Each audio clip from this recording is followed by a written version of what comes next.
il y a un petit de Cité Rouge qui habite à la Grange, pour t'expliquer comment ça s'est passé ce jour-là, qui a cafouillé un petit de la Grange. Donc les petits de la Grange, ils sont revenus, j'avoue, ils ont fait une dinguerie. Ils sont partis jusqu'à chez lui pour le chercher, parce que là, ils ont dit que c'était trop, tu vois. Il habite dans notre quartier, on le touche pas et il nous cafouille. Bref, de là, les mecs de Cité Rouge, le soir, ils sont revenus, alors que c'est un gars de leur quartier qui a commencé.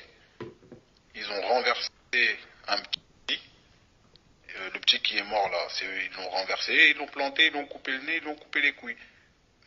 La voiture avec laquelle ils ont fait ça, c'était la voiture MHD. Et MHD lui-même, il était présent. Alors que lui, on l'avait bien dit, ne rentre pas dans ces histoires, ne leur fournit pas de matériel. Toi, t'as dit, t'es un artiste, et passe à côté de la mort quand les petits le voyaient, pour au final rentrer dans les histoires. C'est pour ça que moi, je vois les gens, ouais, force à MHD, mais force de quoi?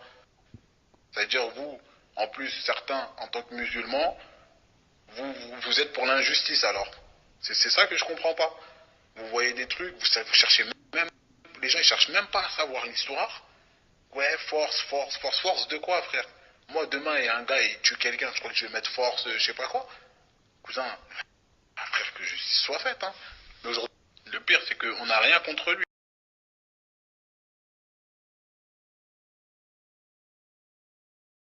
Hein. Plusieurs fois, nous, on lui a dit, hein, on lui a dit, toi, t'es un artiste, même si c'est tes potes, laisse-les.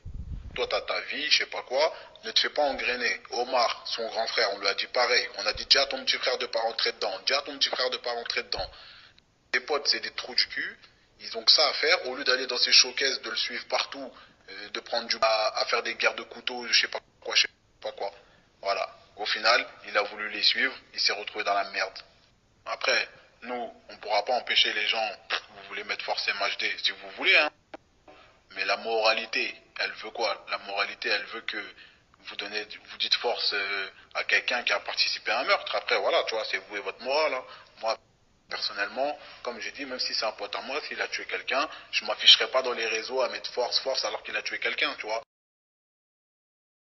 Les ennuis judiciaires donc de MHD ne font que commencer avec ce placement en détention provisoire. Effectivement, et c'est un juge d'instruction qui, après 48 heures de garde à vue au sein de la police judiciaire parisienne, a mis en examen Mohamed Silla, alias MHD, pour homicide volontaire. Vrai nom donc, ouais. Voilà, exactement. Hein, et au sens du code pénal, eh bien, ces faits constituent un meurtre et est puni de 30 ans de réclusion criminelle. Alors ce jeune rappeur de 24 ans, originaire du 19e arrondissement de la capitale, est présumé innocent, mais placé en détention provisoire. Son avocate nous a confié qu'elle allait faire appel de cette décision. Et face au juge, eh bien, MHD, comme tout au long de sa garde à vue, a continué à contester fermement toute implication, en tout cas une implication personnelle dans cette rixe. Et côté enquête, eh bien, ce qui ressort des auditions des témoins, c'est que le rappeur était bien présent le 6 juillet dernier. La voiture que vous allez voir sur ce document amateur, eh bien, était au nom et est au nom d'MHD, un véhicule retrouvé calciné quelques jours après les faits. Voilà plusieurs éléments qui ont motivé cette garde à vue plus de 6 mois après cette rixe mortelle. Et ce que nous pouvons également vous révéler, eh bien, c'est que le jeune homme de 23 ans, décédé sous les coups, était totalement étranger à cette rivalité entre bandes du 10e et 19e arrondissement. Tout juste séparé de sa compagne, il vivait sans logement, il dormait dans la rue et vivait grâce au soutien des habitants du 10e arrondissement. Au total, selon plusieurs sources policières, une quinzaine de personnes sont impliquées. Mais pour l'heure, en plus d'MHD, eh bien, 3 autres personnes ont été mises en examen pour homicide volontaire. 2 sont à l'heure actuelle incarcérés, 1 est libre sous contrôle judiciaire. Et derrière les barreaux et surtout à la veille d'une tournée internationale, MHD eh bien, peut compter sur les soutiens d'autres rappeurs. Vous allez découvrir ces quelques tweets, notamment des rappeurs franciliens, notamment Black M et Fianso, qui lui souhaitent bon courage dans ses ennuis judiciaires.